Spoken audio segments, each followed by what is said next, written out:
अस्सलाम वालेकुम, good morning Pakistan. क्या क्या बहा के ले गई भाई बारिश। वैसे बारिश की बात तो मैं करूँगी।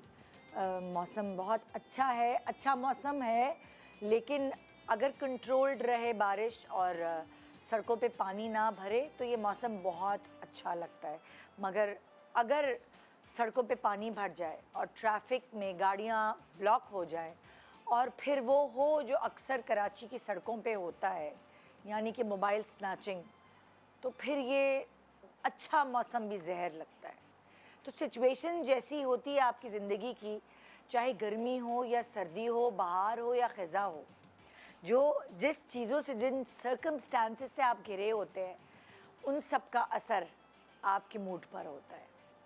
अब अगर मैंने मोबाइल स्नैचिंग की बात की है, तो हमारा शहर, हमारा मुल्क बड़ा बदनाम है ना मोबाइल छीनने पर और दूसरी वारदातों पर। लेकिन ये शायद इसलिए बदनाम है, यहाँ होता तो है, लेकिन हम उसको बहुत खुलकर इजहार भी करते हैं कि ये हो गया, वो हो गया। फ्रीडम ऑफ स्पीच समझ लें, लेकिन बहुत सारे ममालिक में फ्रीडम ऑफ स्पीच है नहीं। जो कहते हैं, बड़े बड़े नारे लगाते हैं फ्रीडम के, लेकिन वहाँ है नहीं। और वो लोग अपने मुल्क के बारे में इतना कुछ बता नहीं रहे होते। कोई भी मुल्क हो, चाहे आप मतलब यहाँ तक ऐसे भी हो रहा है कि अगर कहीं बमबारी हो रही है और वहाँ की वीडियो बना दी जाए तो उनको पकड़ के जेल में धर लिया जाता है ताकि उनके मुल्क की बदनामी ना हो। तो कम से कम हम ये कह सकते हैं, हमारे मुल्क में हमें आज़ादी तो है, हम कुछ भी किसी वक्त भी उठा के गवर्नमेंट को कह देते हैं, कुछ भी किसी सड़कों को कह देते हैं, या मुल्क की कोई भी ऐसी चीज़ जो गलत है उसके ऊपर आवाज़ उठाने का हमें पूरा पूरा फ्रीडम हासिल है। लेकिन बाकी ममालिक में ऐसा नहीं होता। और अगर मैं ये बात कहूँ, उनके मुल्कों में ऐसा नहीं होता, लेकिन चले हम तो कह सकते हैं कि हमारे पास मोबाइल स्नैचिंग ही नहीं होती, बल्कि और दुनिया के बहुत सारे ऐसे ममालिक जहाँ आप तड़पते हैं, तरसते हैं वीज़े लगवाने के लिए और वहाँ जाने के लिए, वहाँ रहने के लिए, उधर भी मोबाइल स्नैचिंग बहुत आम हो गई है। स्पेशली अगर आपके पास एप्पल का मोबाइल है तो बड़ी उसकी चोर बाज़ार में उसके दाम बड़े अच्छे लगते हैं। इसीलिए 2024 में 80,000 मोबाइल स्नैच होने की रिपोर्ट हुई है एक बहुत ही बड़े शहर में। समझ गए होंगे आप, मैं नहीं नाम ले रही भाई, लेकिन हाँ ले देती हूँ। यहाँ लंदन में ज़्यादातर फोकस स्नैचर्स का आईफोन पर होता है। उसकी रीज़न ये है कि आईफोन के जो पार्ट्स हैं वो दुनिया में कहीं भी आराम से बिक जाते हैं। इनफैक्ट मेरी अपनी बेटी का मोबाइल यूके से चोरी हुआ और हमारे पास, क्योंकि उसका हम लोगों ने एक ऐप में मोबाइल की जो प्लेसमेंट होती है वो डाली हुई थी सबकी, और उसकी वजह से हमें पता चल गया कि मोबाइल कहाँ कहाँ ट्रैवल कर रहा है। नॉटिंघम से चोरी होकर वो मैनचेस्टर पहुंचा, मैनचेस्टर से फिर वो चाइना पहुंच गया और हमारे हाथ में कुछ नहीं था, क्योंकि उधर मोबाइल फ़ोन की चोरी की रिपोर्ट्स भी दर्ज नहीं होती, क्योंकि वो कहते हैं कि हम अपने पुलिस को आपकी मोबाइल के ऊपर क्यों लगाएं, इतना ख़र्चा हम क्यों करें, तो आपको ख़ुद अपने मोबाइल की हिफाजत करनी पड़ेगी। आप देख लीजिए कि खाली मोबाइल चोरी होने का मकसद मोबाइल का नुकसान नहीं है, बल्कि उसके अंदर मौजूद आपकी बैंक के ऐप्स होते हैं, उससे पैसे निकाल लेना और बहुत सारी आपकी ज़रूरी चीज़ें जो मोबाइल के अंदर हैं, उसके नुकसानात।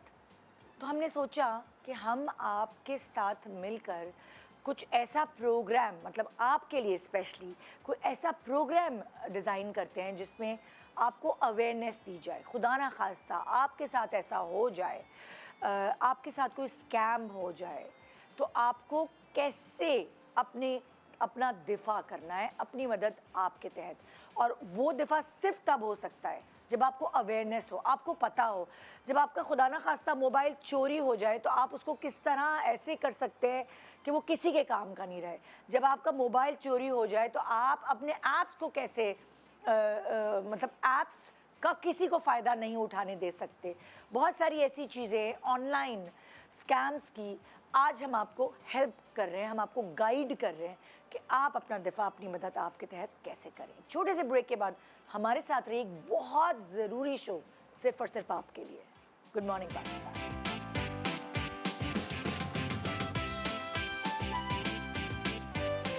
Welcome back. Good morning Pakistan एक बहुत ज़रूरी शो आपके लिए ख़ास तौर पर आज, और इस पैनल का हिस्सा बने हैं जिसमें आपको गाइडलाइंस दी जाएंगी कि अगर आपके मोबाइल के थ्रू, आपके इंटरनेट के थ्रू कोई स्कैम में फंसते हैं आप लोग, तो आपको क्या कदम उठाना चाहिए या अपने आप को फंसने ही ना दें। सो इस अवेयरनेस से भरपूर प्रोग्राम को ज्वाइन किया आज गज़ल सिद्दीक ने हमारे पास। अस्सलाम वालेकुम निदा, कैसी हैं आप? ठीक हैं, थैंक यू सो मच। इतने इम्पोर्टेंट टॉपिक पर आपने मुझे बुलाया है लोगों को अवेयर करने के लिए। आपको हमेशा इम्पोर्टेंट टॉपिक पे मैं वेरी हैप्पी दावत देती हूँ। फिर हमारे पास है सारा उमैर। अस्सलाम वालेकुम, कैसी हैं आप? बिल्कुल ठीक ठाक, आप बताएं कैसे? अल्हम्दुलिल्लाह। और एक्सपर्ट्स में हमारे साथ शामिल हैं ज़ियाना सखी, जो कि सीईओ हैं बेच लो पीके ई कॉमर्स एक्सपर्ट से, और जाहिर है क्योंकि ये ई कॉमर्स एक्सपर्ट हैं तो वहाँ से वो टेक्निकल गाइडलाइंस हमें मिलेंगी। अस्सलाम वालेकुम। वालेकुम अस्सलाम, thank you so much for having me. Ammar Hasan साहब जो कि सीईओ हैं बाईपास ई कॉमर्स एक्सपर्ट, भी हमारे साथ एक और दफ़ा यहाँ पे मौजूद हैं। अस्सलाम वालेकुम। एंड बहुत ज़रूरी शख्सियत इस वक्त हमारे पास मौजूद है क्योंकि बहुत सारी चीज़ें सीखने का हमें इनसे आज मौका मिलेगा। मुमताज़ हुसैन साहब जो कि साइबर सिक्योरिटी एक्सपर्ट। अस्सलाम वालेकुम। आज हमारे आप गुरु हैं, टीचर हैं, आप तीनों एक्चुअली। नहीं, एक्चुअली ये लर्निंग जो है ना, टू वे कम्युनिकेशन है। हमने आपसे सीखना है, आपने हमसे थोड़ा सा बस हम आपको एक्टिंग और होस्टिंग सिखा सकते हैं थोड़ी बहुत, लेकिन जो एक्चुअली जो हमारे पैसे बच सकते हैं, हम धोखे खाने से बच सकते हैं, हमारी आम आवाम जो मासूम आवाम है उनको आज आप तीनों ने बचाना है। ये धोखा ऐसा है निदा कि ये मासूम हो आप या इतनी फ्रीक्वेंटली आप शॉपिंग करते हो, आप किसी ना किसी तरह फंस सकते हैं। बहुत सारी चीज़ें आज हम सीखेंगे। बहुत से डेढ़ होशियार लोग भी फंस जाते हैं। ये ऐसे स्कैम्स होते हैं और लेटेस्ट टेक्नोलॉजी के साथ लेटेस्ट स्कैम्स भी आते जा रहे हैं। जितनी आसानियाँ टेक्नोलॉजी लेकर आती है उतनी ही और चोर दरवाजे खुलते जाते हैं। तो आज हम इसके ऊपर बात करेंगे। कुछ आप लोगों के साथ ज़िंदगी में स्कैम हुए हैं? बिल्कुल हुए हैं, धोखे, बिल्कुल साइबर धोखे। पता है कभी कभी क्या होता है कि हम खुद भी धोखों को इनवाइट करते हैं। समटाइम्स ये होता है कि बेचारे जो ओरिजिनल चीज़ें बेच रहे होते हैं ना ऑनलाइन, वो कह के थक जाते हैं कि प्लीज़ आप वेबसाइट देखकर ऑर्डर करें, प्लीज़ आप वेबसाइट को चेक करें, प्लीज़ आप फेक चीज़ों में ना फंसें। लेकिन हमारी एक्साइटमेंट ऐसी होती है ना समटाइम्स कंज्यूमर की कि वो फ़ौरन देखेगा, और समटाइम्स ऐसी डील्स होती हैं जो कि बहुत अट्रैक्टिव दिखती हैं कि आपको वो ट्रैप करने की कोशिश की जाती है कि आपने बड़े बड़े ब्रांड्स जो आप देखेंगे, ओ माय गॉड वहाँ तो 20,000 का, यहाँ पे 5,000 का मिल रहा है, हाँ। फ़ौरन से ले लो। मतलब कि ये थोड़ा सा आपको अवेयर होना है, स्मार्ट होना है। हाँ। स्मार्ट दिखने के हवाले से नहीं, इधर से स्मार्ट होना है। आपके साथ कुछ हुआ है? मैं निदा अब मैं इस पॉइंट पे पहुंची हूँ कि मैं अपने कपड़ों की और मैं क्लोथिंग और शूज़ की शॉपिंग मैंने बिल्कुल बंद कर दी है ऑनलाइन। अच्छा। क्योंकि वहाँ पर वो छोटा सा डिस्क्लेमर लगाते हैं कि कलर्स में वेरी, लाइटिंग की वजह से, फोटोग्राफी की वजह से, और ऐसा ही होता है। पिछले दिनों मैंने बहुत एक बड़ी शॉपिंग कर ली। एक बहुत अच्छा सा ब्रांड था, इनफैक्ट वो ब्रांड ही था ओरिजिनल, लेकिन वो जब मेरे पास और चीज़ें वो आई- ब्रांड कदम कदम पे है, हर शहर में, हर इलाके में, बिल्कुल कदम कदम पे है। इनफैक्ट मुझे उनके कपड़े अच्छे भी लगते हैं, मैं पहनती भी हूँ। लेकिन जब मैंने मंगवाया निदा, आप यकीन करें एक भी सूट उस कलर का नहीं था, उसका फैब्रिक चेंज था। जो मैं देख रही थी उधर, मैं डिज़ाइन सोच रही थी मुझ पे ऐसा लगेगा ऐसा लगेगा, वो सारे के सारे कपड़े बर्बाद। और उनकी रिफंड पॉलिसी भी बहुत बुरी है। इसमें मैं थोड़ा सा कंट्रीब्यूट करना चाहता। देखिए दुनिया भर में ना ई कॉमर्स का जो तनासुर है ओवरऑल रिटेल में तरक्की याफ्ता मुल्कों में बढ़ रहा है।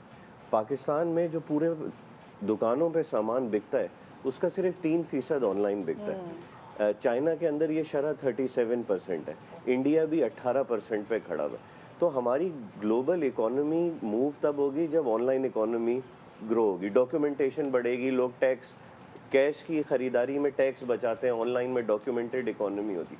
तो देखें ई कॉमर्स तो ग्रो होना है। अब ई कॉमर्स के साथ ऑब्वियसली जो मसले मसाइल हैं कि जब हम दराज में, I was 5 years I spent in दराज, तो सबसे ज़्यादा जो कंप्लेन आती थी कि जो ऑर्डर किया वो नहीं आया, जैसा आप कह रही हैं, राइट। लेकिन अब हम देखते हैं एक चाइना के अंदर, साउथ ईस्ट एशिया में टिकटॉक शॉप, टिकटॉक वैसे तो पाकिस्तान में एक सोशल प्लेटफॉर्म है, लेकिन इंटरनेशनली टिकटॉक शॉप आया है जो कि वीडियो कॉमर्स पे आया है कि अब आप सिर्फ प्रोडक्ट कार्ड ना देखें जिस पे बड़ी अच्छी लाइटिंग हुई हुई है और आपको पता नहीं है मजेंटा कलर है या ये लाइटिंग के साथ ये कलर, अब वो वीडियोस के साथ प्रोडक्ट कार्ड्स आना शुरू हो गए ताकि आपको ज़्यादा पता अच्छा हो कि क्या आप लेकिन ऑर्डर उसमें भी करें। पता है क्या, एआई ने इतना उसको टेक ओवर कर लिया है कि आपने एआई की मॉडल ले ली, वो खूबसूरत लग रही है, उस पर कलर्स डिफरेंट लग रहे हैं, वीडियो में भी नहीं पता चलता। ऑनेस्टली हम बेवकूफ़ बन ही जाते हैं। एआई पे मैं यहाँ पे ऐड करूँगा कि एक कॉन्सेप्ट आ गया डिजिटल डिसेप्शन का। That is my area of research interest and reading interest. जिस तरह निदा ने कहा कि टेक्नोलॉजी ग्रो कर रही है, स्कैम्स ग्रो कर रहे हैं। Federal bureau of investigation FBI United states की पब्लिक एडवाइजरी है कि आपको अगर अपने प्यारों की वीडियो कॉल आती है और अपने दोस्त रिश्तेदार अजीज़ की वीडियो कॉल आती है और आपसे कोई फाइनेंशियल लेन देन की बात होती है, उस पर ट्रस्ट ना करें, वीडियो कॉल पे भी नहीं करें, लाइव वीडियो कॉल पे भी ना करें, क्योंकि AI इतना एडवांस हो चुका है कि लाइव डीप फेक की कॉल आ सकती है। उसमें शक्ल, आवाज़, अंदाज़ गुफ्तगू तक कॉपी किया जा सकता है AI की मदद से। आप अपना फैमिली कोड बनाएं, कोई भी फैमिली कोड हो, अपने दोस्त अजीज रिश्तेदार से उस लाइव वीडियो कॉल पे फैमिली कोड पूछें। वो अगर वाकईतन आपका दोस्त होगा, भाई बहन होगा, तो आपको फैमिली कोड बताएगा। अगर नहीं होगा, AI होगा तो नहीं बता सकेगा। वो इम्पर्सोनेट तो कर सकता है आपके दोस्त अजीज रिश्तेदार को, उसकी आवाज़ को, उसकी शक्ल को, पर वो नॉलेज नहीं गेन कर सकता। इसका मतलब सबको जो है ना वो CID देख के चलना पड़ेगा। ड्रामा जो है निदा मैंने बनाया हुआ है अपने बेटे के साथ कोड। मैं इनकी जो बात है वो आसान ज़बान में बता रही हूँ कि ये एक स्कैम, ये बहुत बड़ा स्कैम है कि अगर कोई आपका फैमिली मेम्बर, आपका प्यारा होता है ना, कोई मुश्किल में फंस जाए और वो वीडियो कॉल कर रहा है, आपको अपने प्यारी की शक्ल भी नज़र आ रही है, आवाज़ भी वही है और वो कह रहे हैं मुझे पैसे भेजे, मैं मुश्किल में फंस गया हूँ, या जो भी वो एक्ट कर रहा है, और आप माँ हैं या बाप हैं या भाई बहन हैं और आप बिल्कुल कि अभी अभी भेज रहा हूँ, अभी क्रेडिट कार्ड से भेज रहा हूँ, अभी मैं ऑनलाइन ट्रांसफ़र कर रहा हूँ, तो आप ये नहीं करेंगे क्योंकि आपको एक कोड, एक फैमिली कोड, कोई भी होता है ना, क्या कहते हैं वो, पिन या कोई भी ऐसी या कोई भी ऐसी बात। फॉर एग्जाम्पल जैसे मैं एक एग्जाम्पल दे दूं, मैं ओरिजिनल कोड तो नहीं बताऊंगी आपको, लेकिन ये कि मैं जैसे अपने बेटे को मैंने कहा है कि जब भी कभी ऐसा होगा तो मैं तुमसे पूछूंगी कि तुम्हारा बेस्ट फ्रेंड कौन है। ठीक है, तो उसने फौरन नाम बताना है, तो फिर मैं यकीन करूंगी कि हाँ ये मेरा बेटा है या उसको इन्होंने जैसे एक कोड तैयार कर लिया ना इस तरह, तो आप लोगों की फैमिलीज को भी चाहिए कि अपना एक सबसे सर जोड़ के बैठकर एक कोड कोई तैयार कर ले, ताकि कोई ऐसा स्कैम आपके साथ ना कर सके, क्योंकि AI की वजह से इन्होंने कहा कि ये स्कैम्स आम तौर पर हो रहे हैं। और निदा दूसरी बात ये है कि हम सबको बड़ी टेम्पटेशन होती है कि हम अपने छोटे छोटे बच्चों की वीडियोस, तस्वीरें ऑनलाइन सोशल मीडिया पे डाल रहे होते हैं, उससे भी इज्तनाब करना चाहिए। उसको आप थोड़ा सा, जब तक कि वो बच्चा उस कोड को समझे या आपसे कम्युनिकेट प्रॉपर कर सके, उससे पहले बच्चों की तस्वीरें ना डालें सोशल मीडिया। सही अच्छा, कह आपकी ऑडियंस के लिए, इन्फॉर्मेशन के लिए, उनको बात ये समझ में नहीं आ रही होगी लफ्ज़ों में, एक वेबसाइट है, मैं एजुकेशन पर्पस के लिए जहाँ भी सेशंस करता हूँ वो यूज़ करता हूँ, एलन टॉक्स के नाम से। How do you spell it? ELON दोबारा कहें please. ELON TALKS, Elon talks. उस पर बने बनाए टेम्पलेट्स बने हुए हैं फॉर फन। डोनाल्ड ट्रम्प का, मार्क जकरबर्ग का, उस पर टेम्पलेट सेलेक्ट करें, टेक्स्ट लिखें, आपको विद इन अ मिनट आपको वीडियो बना के दे देगा। अगर मैं डोनाल्ड ट्रम्प से कहलवाना चाहूँ कि गुड मॉर्निंग पाकिस्तान, निदा यासर का शो बेहतरीन है, तो डोनाल्ड ट्रम्प बोलेगा। फिर तो हम बिल्कुल फिर नहीं आएंगे I आपके शो can में। do it right now, right here. It takes a minute to make a fake AI generated video. लेकिन जहाँ पे AI जनरेटेड वीडियोस बन रही हैं वहाँ पे इक्वली AI जनरेटेड वीडियोस को पकड़ने के भी मेथड्स बन रहे हैं। सो मैं जैसे अभी वो था उंगलियों से पकड़ रहे थे, है ना, अभी पूरी जंग के दौरान अभी ये क्या गेम हो रहे थे ना। लेकिन आम आवाम तो नहीं पकड़ सकती है ना, आप जैसे एक्सपर्ट्स आवाम पकड़ को नहीं सकते पकड़ हैं या वो लोग पकड़ सकते हैं जिनको थोड़ा सा तजर्बा हो। लेकिन देखें एजुकेशन की ज़रूरत है ना। स्टेट बैंक ने एक बड़ी ज़बरदस्त कैंपेन करी कि आप अपना OTP किसी को ना बताएं। देखें हुकूमत ये एफर्ट कर रही है ना कि मास लेवल के ऊपर ये TV एड्स चला रही है, क्योंकि बड़े बुजुर्गों के पास फ़ोन आता है कि हम आपके बैंक से बात कर रहे हैं, OTP बता दें। देखें गलती हमेशा जो ये जो कोड आप बता देते हैं हैक इसी के थ्रू होता है, राइट। तो एजुकेशन करना है। अब एजुकेशन करने के लिए आप ज़बरदस्त platform, OTP over the phone क्या है ये? OTP? One time password. One time password आता है ना, जो पिन जब आप फ़ोन नंबर डालते हैं वेरीफाई, और फ़ोन नंबर आपके पास कोड आता है, कभी 6 डिजिट, कभी 4, डिफरेंट कंपनीज का भाई डिफरेंट। आप कुछ सब छोड़ दें, अभी हुमायूं सईद के साथ स्कैम हो गया था। हुमायूं सईद बताते हर वीडियो में बता रहे थे उनका व्हाट्सएप हैक हो गया था, और व्हाट्सएप हैक होने के बाद जो हैकर है वो सबसे ज़्यादा क्या करता है, वो जो जानने वाले फ़ोन नंबर्स उसके पास आते हैं उनसे वो पैसे मांगता है। अब फॉर बहुत, it's एग्जाम्पल very common। हाँ, अब फॉर एग्जाम्पल हुमायूं की कॉल आएगी या हुमायूं के पास से मैसेज आएगा, तो जो उसके प्यारे हैं, क्योंकि हुमायूं ने कभी उधार नहीं मांगा, उसके प्यारे हैं, वो तो कहेंगे यार हुमायूं उधार मांग रहा है तो क्यों आप मना करोगे, आपको तो वापस मिल ही जाएगा। तो पता नहीं उन्होंने कितने लोगों के साथ स्कैम किया था। हुमायूं ने फिर बाकायदा मैसेज किया था कि, और उनकी बीवी ने भी अपने पेज पे डाला था कि भाई हुमायूं का मोबाइल हैक हो गया। इसका स्टार्ट ये है कि देखें आजकल हमारे यहाँ बड़े बुजुर्ग और हर कोई लिंक आता है ना, फॉरवर्डेड लिंक, आप बगैर सोचे समझे क्लिक कर देते हैं। दो तरीके से ही आपकी पर्सनल चीज़ें हैक हो सकती है ना, या तो आप किसी एक्सटर्नल लिंक पे क्लिक कर दें, आपको पता ही नहीं है कि लिंक क्या है,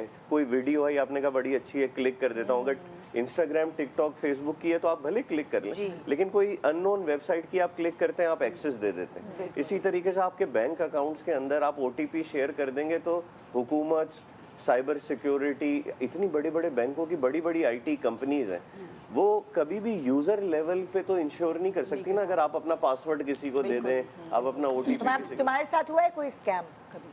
नहीं, इस तरह का तो मेरे साथ कभी भी नहीं हुआ, लेकिन ये है कि कभी कभी जैसे आपके मैसेजेस आ जाते हैं कि प्लीज़ मेरी अम्मा जो हैं वो हॉस्पिटल में हैं, प्लीज़ इतने पैसे उसमें ट्रांसफ़र कर दीजिए। या कभी एक बार मुझे मेरा बैंक तो नहीं था, लेकिन कोई इस तरह का एक व्हाट्सएप वो मैसेज आया हुआ था मुझे, और नॉर्मल मैसेज भी आया हुआ था उस पर कि जो है इतने आपके अकाउंट में जो है, अकाउंट से रिलेटेड था, अभी मुझे प्रॉपर याद नहीं आ रहा है, लेकिन वो आई थिंक वो स्कैम भी था। क्योंकि जब मैंने अपने भाई से पूछा, उसने कहा कि इस तरह का बिल्कुल अपना कोड मत देना, कोई इस तरह की चीज़ ना, कोई अक्सर बैंक के थ्रू भी आपको चीज़ें मिल रही होती है, लेकिन जब तक तुम्हारे बैंक से तुम्हारा कोई बंदा फ़ोन करके तुम्हारी डिटेल्स नहीं पूछे, क्योंकि वहाँ पे आपके ख़ास लोग होते हैं जो आपको डील कर रहे होते हैं बैंक में, तो जब तक आपसे ना पूछे तो आप या तो तुम उसको डायरेक्ट कॉल करके पूछ लो किस तरह का आया। तो जब मैंने पूछा, उसने कहा नहीं हमारी तरफ से कोई मैसेज नहीं आया।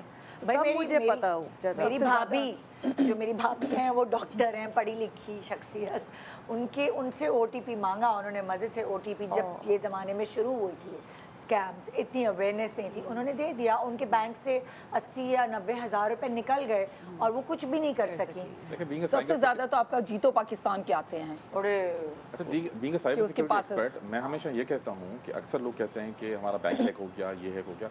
मैं कहता हूँ नहीं, ना बैंक हैक हुआ है, ना आपका व्हाट्सएप हैक हुआ है, बंदा हैक हुआ है। The victim is being hacked psychologically, that is called social engineering. एक ये किताब है, सब फिनिश करने के करीब हूँ, जेम्स मैकडोनाल्ड, वो कहता है कि जितने बड़े साइबर सिक्योरिटी के इंसिडेंट होते हैं वो basically breach of human psychology है। अल्टीमेटली किसी ना किसी तरीके से इंसान की नफ्सियात के साथ खेल के उसको ऐसा काम करवाया जाता है जिसके नतीजे में उसकी सिक्योरिटी बाईपास हो जाती है। देखिए, अल्टीमेटली तो इंसान के हाथ में टेक्नोलॉजी पड़ी हुई है। साइबर सिक्योरिटी में एक ट्रायंगल पढ़ाया जाता है। हम स्टूडेंट्स पढ़ते हैं कि people, process and technology. Technology पे आप $1 मिलियन खर्च कर दें या $1 बिलियन खर्च करते हैं, वो जो यूज़ करनी है वो अल्टीमेटली किसी ना किसी इंसान ने करनी है। अगर उसको इस चीज़ की सेंस नहीं है, वो समझ नहीं पा रहा कि मुझे क्या चीज़ किसके साथ शेयर करनी है और नहीं करनी, तो अल्टीमेटली उसकी सिक्योरिटी कंप्रोमाइज़ होगी। देखिए, सोशल इंजीनियरिंग का कॉन्सेप्ट यही है कि इंसान की जो इमोशंस हैं, जिस तरह मैडम ने बात की गज़ल ने कि हम देखते हैं कि 20,000 का प्रोडक्ट 5,000 में मिल रहा है तो ले लो। यहाँ पे जो मैनिपुलेट हो रही है साइकोलॉजी, जो इमोशन मैनिपुलेट हो रहा है वो है ग्रीड। हर इंसान के अंदर लालच है, स्केर्सिटी फौरन से करें, और फेयर होता है। जिस तरह आजकल एक स्कैम चल रहा है, डिजिटल अरेस्ट। आपको कॉल आ जाती है, कॉलर वो वॉइस कॉल भी हो सकता है या वीडियो कॉल भी हो सकता है। वो कहेगा कि मैं पुलिस वाला बात कर रहा हूँ, मैं FIA से बात कर रहा हूँ, मैं कस्टम से बात कर रहा हूँ। उसकी व्हाट्सएप की DP पे गूगल करके कोई ना कोई ऑफिसर की DP लगाई होगी और वो कहेगा कि आपने ये स्कैम कर लिया है, आपने ये स्कैम कर लिया, ये फ्रॉड कर लिया, आप अरेस्ट हो जाएंगे, ये हो जाएंगे। अब यहाँ पे जो इमोशन एक्सप्लॉइट किया जा रहा है स्कैमर की तरफ से, वो है fear of law enforcement, fear of criminal investigation, fear of jail. उसको एक्सप्लॉइट करके उनसे पैसे बढ़ जाते हैं। अच्छा, अब हम सेगमेंट्स में डिवाइड करेंगे, एक एक करके सारे स्कैम्स को डिस्कवर करेंगे कि इससे कैसे बचा जा सके। तो हम सिर्फ सबसे यहाँ पहले नहीं, स्कैम, यहाँ पर नहीं होता, मुझे मैं वो भी प्रोग्राम को ना बताऊंगी बांटने आपको। दो, वरना बहुत गिच पिच हो रहा है, तो हम ताकि लोगों को अच्छे से समझा सकें। तो हम आपसे शुरू करते हैं, ठीक है? हम सबसे पहले ऑनलाइन स्कैम्स की बात करते हैं, उसके बाद फिर हम मोबाइल, OTP, वो सारी चीज़ों पे आते हैं। तो हम सबसे ऑनलाइन स्कैम्स, ऑनलाइन शॉपिंग के ऊपर बात करेंगे, वहाँ कैसे लोगों को धोखे मिलते हैं? सो मेरा जो प्लेटफॉर्म है beacher.pk वो एक्चुअली शुरू ही इसलिए हुआ था क्योंकि मैंने जब फेसबुक और इंस्टाग्राम के थ्रू शॉपिंग शुरू की, जब मैं पाकिस्तान वापस मूव हुई कुछ साल पहले, तो मैं बहुत ही जल्दी ऑनलाइन स्कैम्स का शिकार हो गई। मैंने ग्रुप्स पे रिक्वेस्ट डाली, मैं ये प्रोडक्ट ढूंढ रही हूँ, ये प्रोडक्ट ढूंढ रही हूँ, और बहुत अच्छे अच्छे प्रोडक्ट्स आए, इसी तरह अनरियल प्राइसिंग थी, इम्पोर्टेड भी लग रहा था, अवेलेबल, वो कह रहे हैं आप मुझे अभी ट्रांसफ़र करें, मैं आपको अभी डिलीवर करा देती हूँ। मैं बाहर से आई थी तो वो जो मेरा वहाँ सिस्टम था, मैंने कहा ठीक है यहाँ भी यही फॉलो होगा, ट्रस्ट फैक्टर फुल था। आई वॉज अ वेटरन, मैं तो फेसबुक पे कितनी शॉपिंग की हुई ये है। भी तो बाहर से आई ना। तो वही ना, वहाँ तो शॉपिंग करने का इतना इसी तरह होता था सारा, तो आई वाज लाइक ग्रेट। हाँ। और विद इन कुछ डील्स मेरी ऐसी हुई कि मैंने ट्रांसफ़र भी कर दिए पैसे और वो इंसान गायब हो गया। फिर कुछ ग्रुप्स में फिर मैंने डाला, देखिए मैंने इससे शॉपिंग की है, तो वो कहते नहीं ये तो फेक अकाउंट है, आपको तो इसके साथ जाना ही नहीं चाहिए था। And with in I think 2 months मेरे साथ कोई 3 या 4 इस तरह के स्कैम्स हुए थे। But on the flip side बहुत सारे लेजिटिमेट सेलर्स भी थे। तो जब मुझे अंदाज़ा हुआ कि देखिए लेजिटिमेट सेलर्स को लेजिटिमेट बायर से कनेक्ट करने की ज़रूरत होनी चाहिए, तो बीच में कोई चाहिए, अकाउंटेबिलिटी नहीं थी ना, क्योंकि वो इंडिविजुअल लोग थे। ओके। तो आई थिंक सबसे बड़ा स्कैम तो यही था कि जब आप अनफॉर्चुनेटली जब आप डायरेक्टली जाते हो तो आपके पास कोई अथॉरिटी बीच में नहीं होती जो आपका प्रॉब्लम सॉल्व अच्छा, कर सके। आपकी बात से ये समझ आ रहा है कि आप हर वेबसाइट पे डायरेक्टली नहीं जा सकते। वेबसाइट नहीं, मैं इंडिविजुअल सेलर्स की बात कर रही हूँ, अच्छा। जो ग्रुप्स वगैरह होते हैं। अच्छा। अगर आपके मेन स्ट्रीम ब्रांड्स है ना, हाई स्ट्रीट ब्रांड्स जो हैं आपके ऑफिशियल वाले, उनकी तो वेबसाइट से आप ले सकते हैं। ओके। पर जो छोटे ब्रांड्स होते हैं, होम बेस्ड ब्रांड्स होते हैं, रीसेलर्स होते हैं, ओके। उनके साथ जब हम वेबसाइट पे भी जाते हैं तो अक्सर वो ऑथेंटिक नहीं होता। तो सबसे मुझे लगता है मैंने जो एक चीज़ सीखी है कि जब भी आप कुछ परचेज खरीदे ना किसी इंस्टाग्राम पेज या वेबसाइट से जो एक मेन ब्रांड नहीं है, आप उनके फ़ोन नंबर पे फ़ोन ज़रूर करें, व्हाट्सएप ज़रूर करें, सिर्फ इंस्टाग्राम पे रिलाई ना करें। ओके। उसी से आपका जब वो फ़ोन नंबर उनका मेन पब्लिश वाला बंद आता है ना, तो आपको ऑटोमेटिकली पता है कि इसमें दाल में कुछ काला है। ओके। तो ये स्कैम मेरे साथ कल रात को मेरी अम्मी के साथ था। उन्होंने इतनी शौक से एक सूट ऑर्डर किया, मैंने कहा देखें ये इतना बिग ब्रांड का सूट है, वहाँ 6,000 का है या 3,500 का है, मैंने तो कर दिया। मेरे सामने ही कल वो डिलीवर हुआ, वो खोला, चीज़ ही बिल्कुल अलग थी। मैंने फ़ौरन रिसीट पे फ़ोन नंबर मिलाया, पैकेजिंग पे भी जो ऑल ऑफ द नंबर्स वो शॉट। हाँ। तो ये तो एक डेली आपके साथ हो गया ये? बिल्कुल तो मेरे आप खुद साथ run करती हैं हाँ, इतना? मेरी अम्मी के साथ हुआ, मेरे फैमिली के साथ। अच्छा, I'm in this मुझे ये बताएं कि इन चीज़ों से बच्चा कैसे जाए? सो आई थिंक द क्या पॉइंटर्स हैं? सही है। आई थिंक इसमें 3 मेन चीज़ें होती हैं। Okay. नंबर 1, आप सिर्फ एक प्लेटफॉर्म के इंटरेक्शन से ना रहे। तो अगर आप इंस्टाग्राम पे आपने उनको ढूंढा है, उनको व्हाट्सएप पे भी ढूंढे, Okay. व्हाट्सएप पे ढूंढा है तो इंस्टाग्राम पे या फेसबुक पे ढूंढे। सही। ठीक है। नंबर 2, अगर ये कोई स्मॉल बिजनेस है ना, तो उसमें आप ज़रूर उनकी इंस्टाग्राम वगैरह पे देखें, कोई ना कोई फाउंडर रिलेटेड, जो ओनर रिलेटेड कंटेंट अगर है ना, तो चांसेस आर कि वो एक लेजिटिमेट चीज़ होगी। ठीक है। That's a good point. क्योंकि उसमें क्या होता है कि उनकी वॉइस ओवर भी हो मुझे सकता है। एग्जांपल देके बताएंगे जिससे ओनर तो वाली? हाँ, तो बेसिकली अगर फॉर एग्जांपल मेरा प्लेटफॉर्म है, ठीक है ना, मेरे इंस्टाग्राम पे कहीं ना कहीं हमारी बैक स्टोरी होगी, या हमारी वेबसाइट पे भी लिखा हुआ है हमने क्यों शुरू किया, हम कौन हैं। Okay. ठीक है। या आप लिंक्डइन प्रोफाइल देख सकते हैं। Okay. ठीक है ना, तो आपको पता चल जाएगा कि अच्छा ये ब्रांड है, इसकी ये लिंक्डइन प्रेजेंस है, हाँ। तो ये एक लेजिटिमेट ब्रांड होगा। Okay. ठीक है। या अगर वो चलिए इतना एस्टैब्लिश नहीं है कि उनकी लिंक्डइन प्रोफाइल वगैरह, कोई ना कोई स्टोरीज होंगी उनकी, कोई बनाते हुए, प्रोडक्ट पैक करते हुए, तो उसमें थोड़ा आपको एक ह्यूमन एस्पेक्ट नजर आ जाता है। ठीक है। अभी आपने देखा होगा गुल सेंटर की जो सानिया हुआ, उसके बाद बहुत सारे गुल सेंटर वाले जो सेलर्स हैं वो आए, उन्होंने अपने इंस्टाग्राम पेजेस सेटअप किए, वो खुद आए, उन्होंने वीडियोस बनाए। Automatically I will shop from them as opposed to a third party website जो सिर्फ जिन्होंने बहुत सारी मग्स की और प्यालों की और उनकी तस्वीरें लगाई हुई। होम गुड्स वो भी सेल कर रहे हैं, बट वहाँ को मुझे पर्सन नहीं नजर आ रहा। You are very right. So I think having a person behind the story, whether it's on their Instagram, whether it's on their TikTok, जो आपको थोड़ा legitimate लगे, तो उससे आपको एक पता चल जाता है कि ये स्मॉल बिजनेस है, मुझे इनको सपोर्ट ज़रूर करना है। अच्छा, एक छोटे से ब्रेक ले रही हूँ। ब्रेक के बाद हम वापस आएंगे तो हम आपसे ये पूछेंगे अमर कि नकली वेबसाइट्स की क्या पहचान है, एक आम आदमी को नकली वेबसाइट की पहचान कैसे हो। छोटे से ब्रेक के बाद रहिए हमारे साथ। Good morning Pakistan.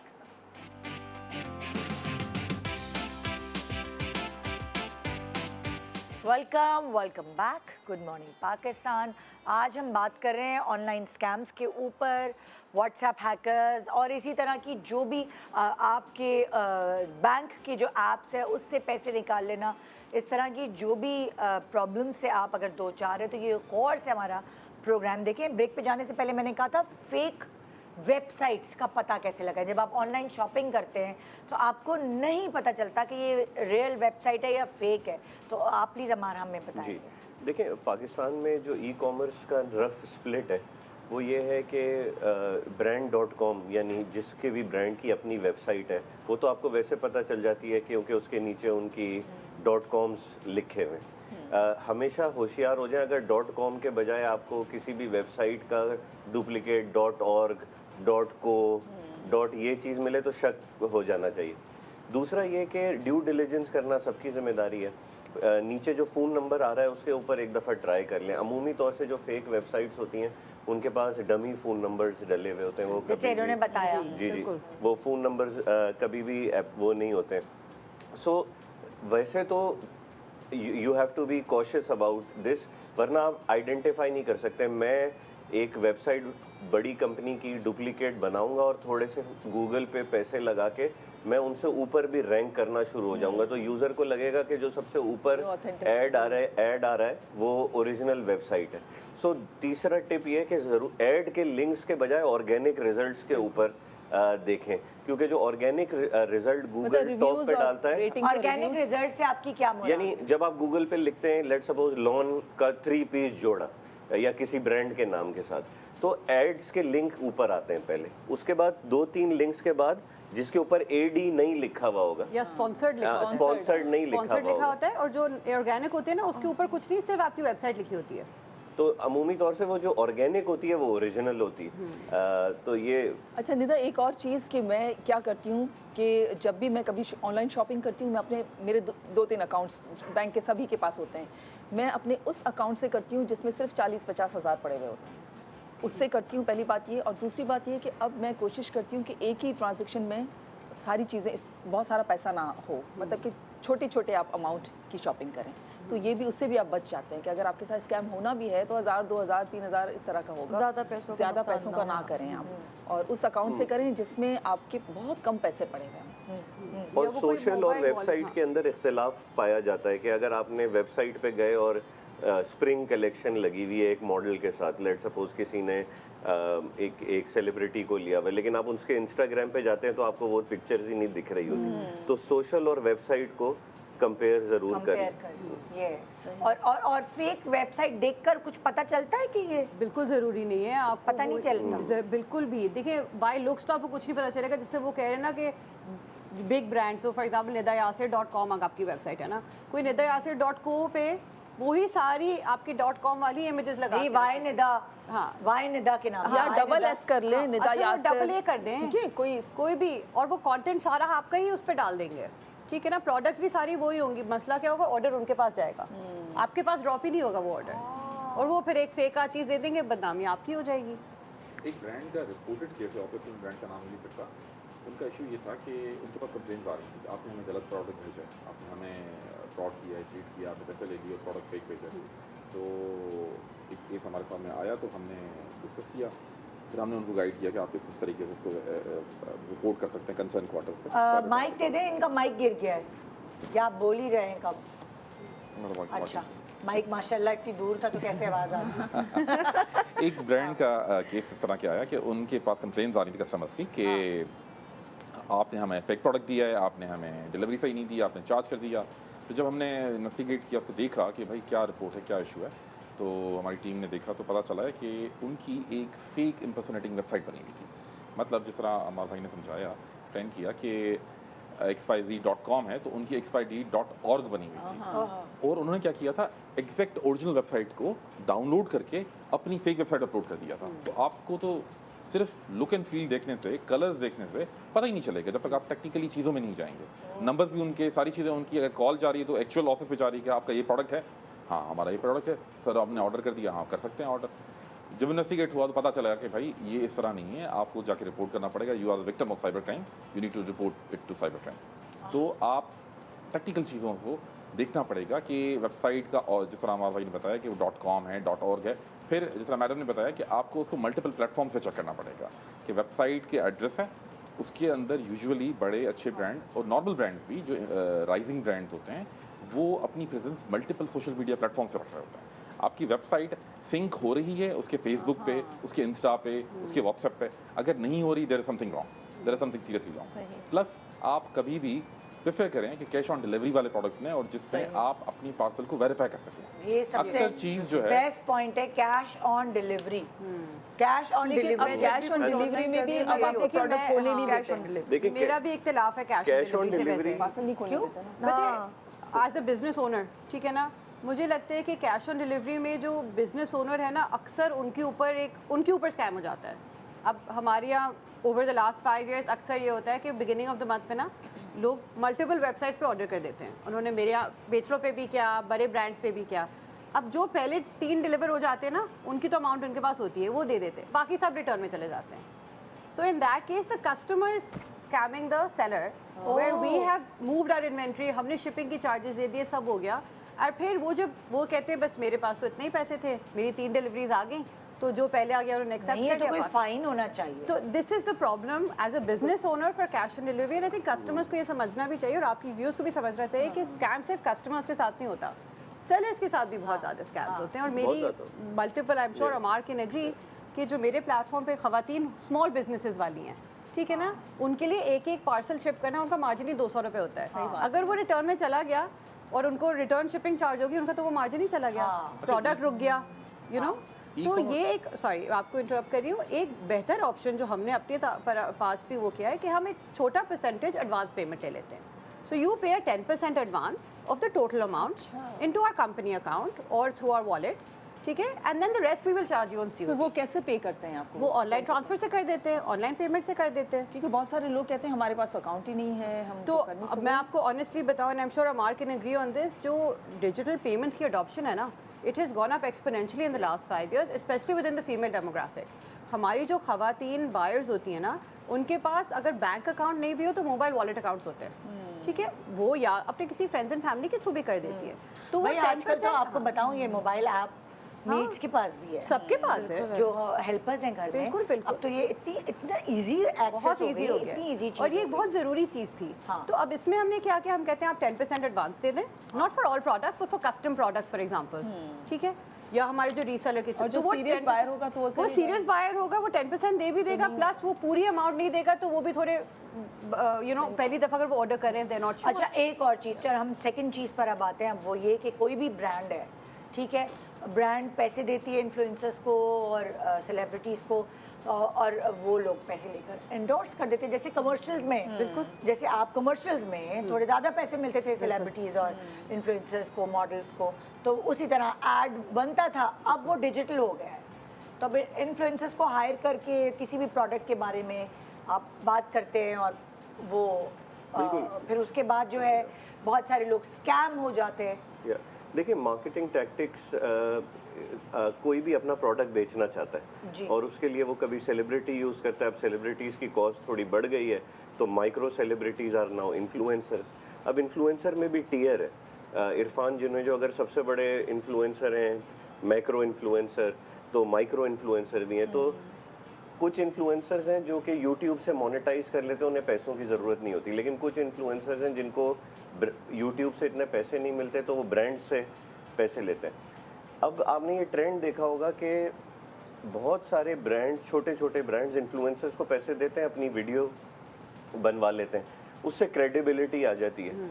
अब इन्फ्लुएंसर्स भी, मैं क्योंकि 3500 इन्फ्लुएंसरों के साथ काम करता हूँ, अब इन्फ्लुएंसर्स कहते हैं कि भाई हमें पहले प्रोडक्ट दिखाओ, क्योंकि हमारी क्रेडिबिलिटी ख़राब हो रही है, क्योंकि आप लोग हमारे इश्तेहार चलाते हैं हमसे बुलवा के, लेकिन वो आइटम वैसा नहीं होता कि भाई आपका गंज हुआ हुआ है, आप ये तेल इस्तेमाल करें, आपके बाल आ जाएंगे। अब इन्फ्लुएंसर ने बोल दिया, लोगों ने 10,000 ऑर्डर कर दिए, लेकिन इन्फ्लुएंसर की क्रेडिबिलिटी ख़राब हो गई। तो अगेन ये इस पूरी इकोसिस्टम के अंदर मल्टीपल मूविंग पीसेज हैं।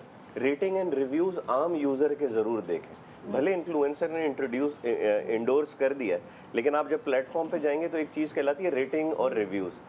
तो नीचे जाएंगे तो आपको पता चलेगा कि इतने सारे आम कस्टमर कह रहे हैं कि भाई ये तो प्रोडक्ट वैसा नहीं था जैसा इन्फ्लुएंसर तो ने। रिव्यूज भी खरीदते नहीं है लोग, रिव्यूज़ भी आजकल खरीदे जा रहे हैं। तो फिर आप कैसे बिलीव करें? उसमें ये एक डिस्टिंक्शन है कि review with a picture is a real review. Yeah. क्योंकि जो फेक रिव्यूज होते हैं उसके अंदर वो तस्वीरें नहीं डालते, क्योंकि उसके लिए प्रोडक्ट खरीदना पड़ता है और इतनी इन्वेस्टमेंट कोई करता नहीं है, तो वो वैसे ही लिख के रेटिंग डाल देता है।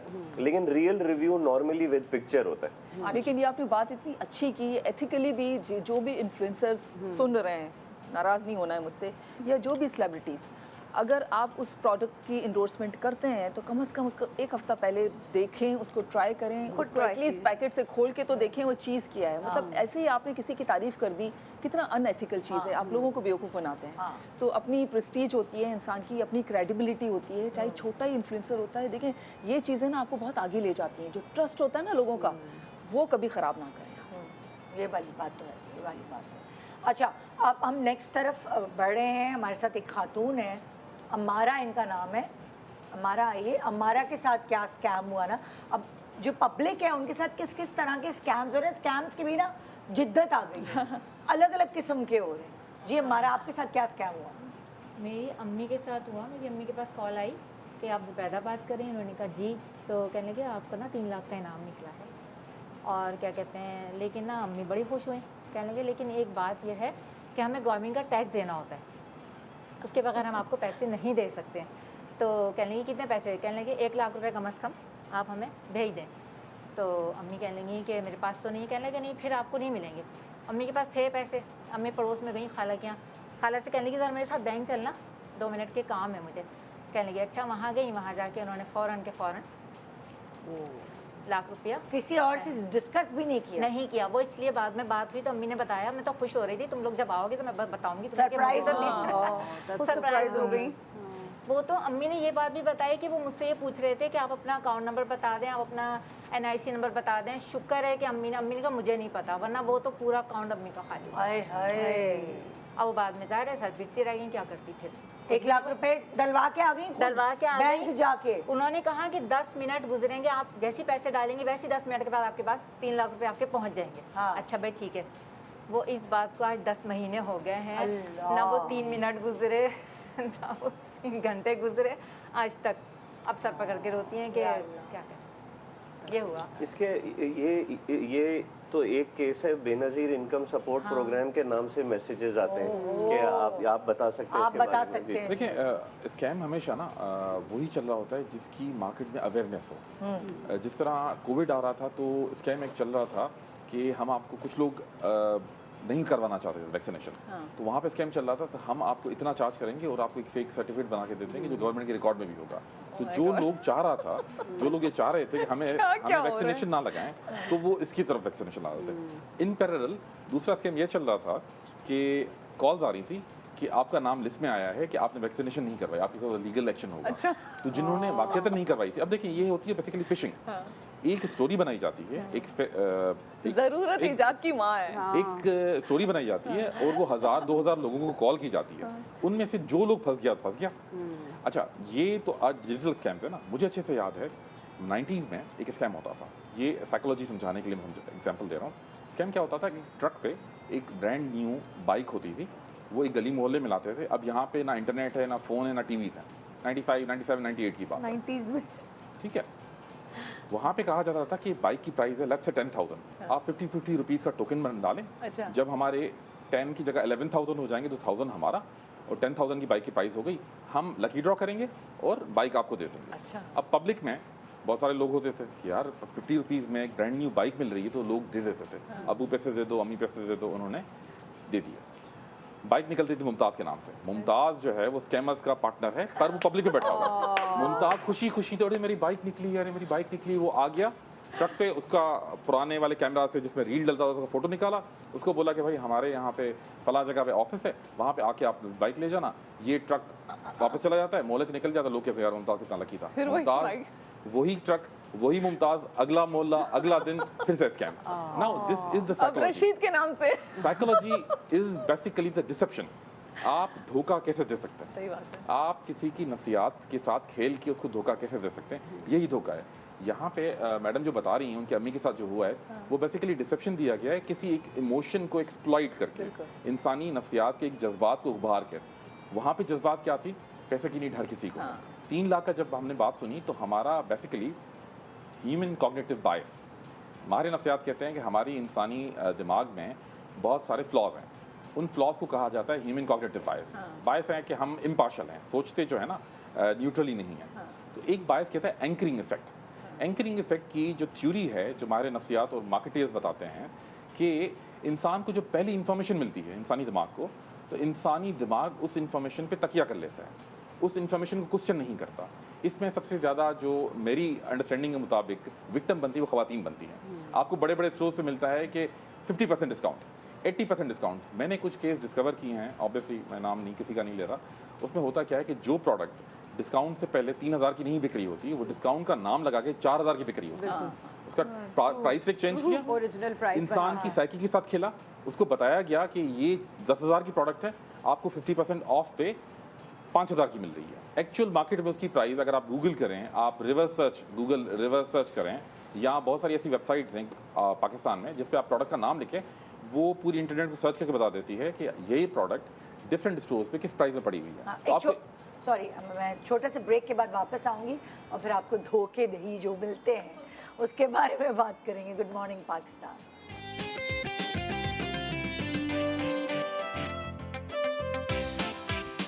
Welcome back. Good morning Pakistan.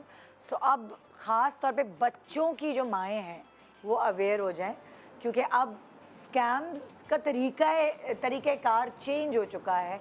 बच्चों के ज़रिए स्कैम्स हो रहे हैं, और अभी आप बताएंगी एज मदर के आपके साथ क्या स्कैम हुआ। जी बिल्कुल। अस्सलाम वालेकुम। वालेकुम अस्सलाम। मैं on the back stage sir की सारी बातें सुन रही थी। एज अ डिजिटल मार्केटर मैंने भी 3 साल काम करा है, तो मैं वो सारे एक्सपेक्ट्स देखती हूँ कि अगर मैं कोई ऑनलाइन ऑर्डर प्लेस कर रही हूँ तो वो स्पॉन्सर्ड ऐड है या कोई एप्लीकेशन है तो वो एप्लीकेशन के रिव्यूज़ कितने ऑथेंटिक हैं। ये सारी चीज़ें देखने के बाद हर घर में बच्चे होंगे, और जहाँ जहाँ बच्चे होंगे, मैं जिस ऐप का नाम तो खैर नहीं लूँगी, लेकिन वो एक बहुत बड़ी ऐप है और बहुत अच्छी नामी ग्रामी ऐप है। और अगर आपके घर में बच्चे हैं और गेमिंग के शौकीन हैं तो वो ऐप ज़रूर यूज़ करते होंगे।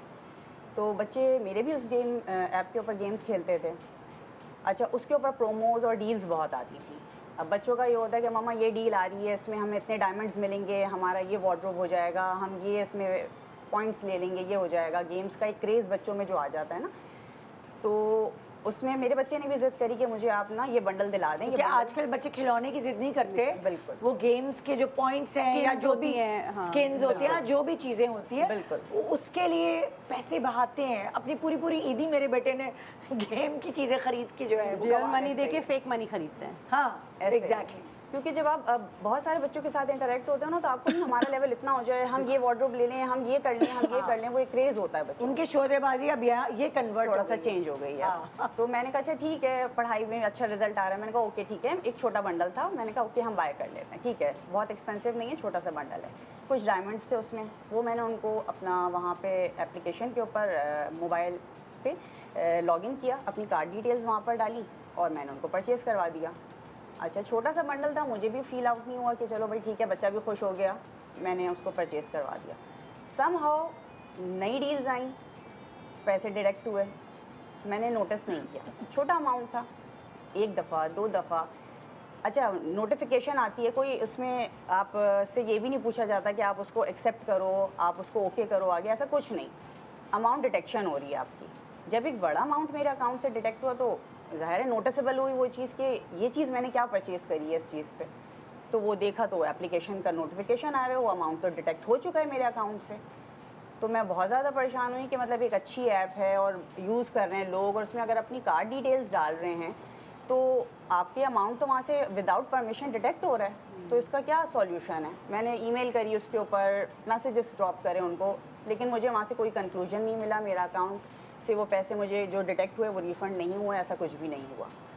इसके अंदर 2-3 चीज़ें हैं कि जब भी आप किसी ऑनलाइन वेबसाइट या ऐप पे अपना क्रेडिट कार्ड डालते हैं, उसके नीचे एक ऑप्शन होता है save my credit card information. उसके ऊपर कभी भी मैं चेक नहीं लगाता। आई नो हर दफ़ा प्रॉब्लम होती है अपना पूरा डिजिट डालना, एक्सपायरी, 3 डिजिट का वेरिफिकेशन, लेकिन मैं कहता हूँ मैं ये दिक्कत उठा लूँगा। इसकी 2 वजह। एक तो ये कि आजकल हमारे यहाँ जो माँ बाप के मोबाइल फ़ोन है वो ज़्यादातर बच्चों के हाथों में रहते हैं।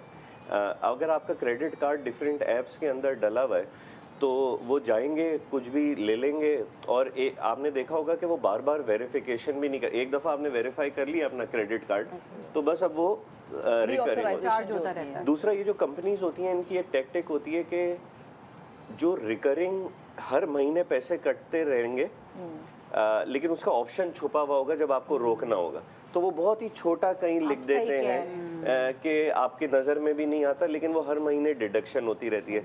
कभी आपकी जो औलाद होगी उसने कोई महंगी चीज़ खरीद ली होगी, क्योंकि वो कार्ड सेव हुआ हुआ है तो एकदम से बड़ी अमाउंट कट जाएगी। तो कार्ड लेकिन मैं भी सेव नहीं करने देती, आप सही कह रहे हैं। दूसरी एक और बात कि मैं जब भी मेरा बच्चा क्रेडिट कार्ड से कुछ लेता है तो एक OTP पिन आता है, मैंने अपने कार्ड को उसी तरह रिस्ट्रिक्ट किया हुआ है कि एक OTP पिन मेरे फ़ोन या मेरे ईमेल पर आएगा, जब मैं वो नंबर जो है वो उस पर डालूंगी तो ट्रांजैक्शन हो पाएगी, वरना नहीं।